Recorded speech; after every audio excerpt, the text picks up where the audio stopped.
তো দেখো ড্রেস পরে নিয়েছি পোস্ট অফিসে যাবো বলে। তো এভাবে তো আর যাওয়া যায় না, তো চলো এগুলো পরি। চুলটা ছেড়ে নিয়ে, চুলের হাল দেখো না কি অবস্থা। অনেকটা বেলাও হয়ে গেল, এখনো চানও হলো না।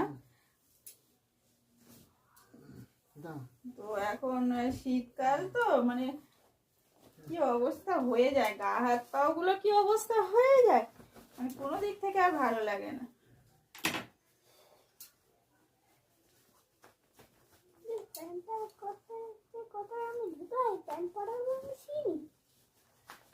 এই হয়ে গেল।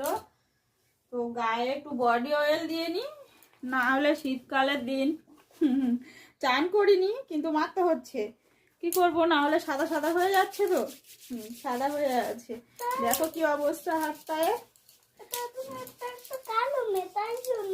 আমার ছেলে বলছে আমি নাকি কালো, তার জন্য আমার হাতটা ওরকম হয়ে যাচ্ছে। হ্যাঁ, ওর করে দিয়ে দাও। তো বাবাকে বললাম ওকে রেডি করাও, ওর আমি যেখানে যাব মোটামুটি ও তো যাবেই। তো দেখো কোন জামার সঙ্গে কোন একটা প্যান্ট পরেছি।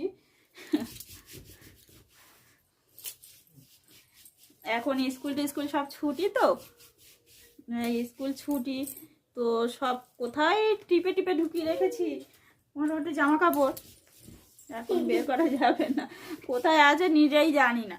আর 4 তারিখ থেকে স্কুল খুলবে, তো স্কুল খুললে তো দেখা যাবে কোথায় আছে না আছে।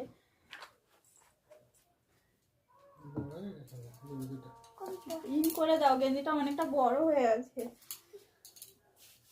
তো জামা কাপড় এটা করা হয়ে গেল।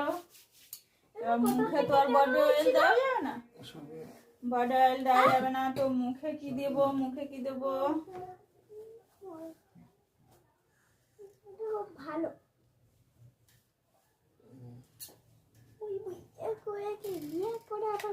মুখে একটু হালকা করে এটাই লাগিয়ে দিই, মানে বাড়ি থেকে অনেকটাই দূর পোস্ট অফিস।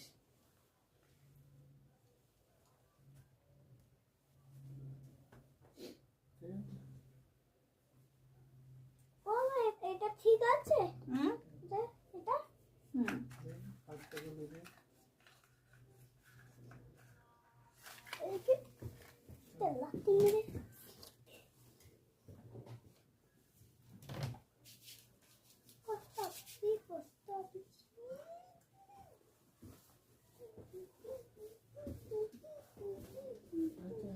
বাইরে ঘরের মধ্যে কিন্তু খুব ঠান্ডা, জানো তো, এই ড্রেস করছি তো ঠান্ডা লাগছে।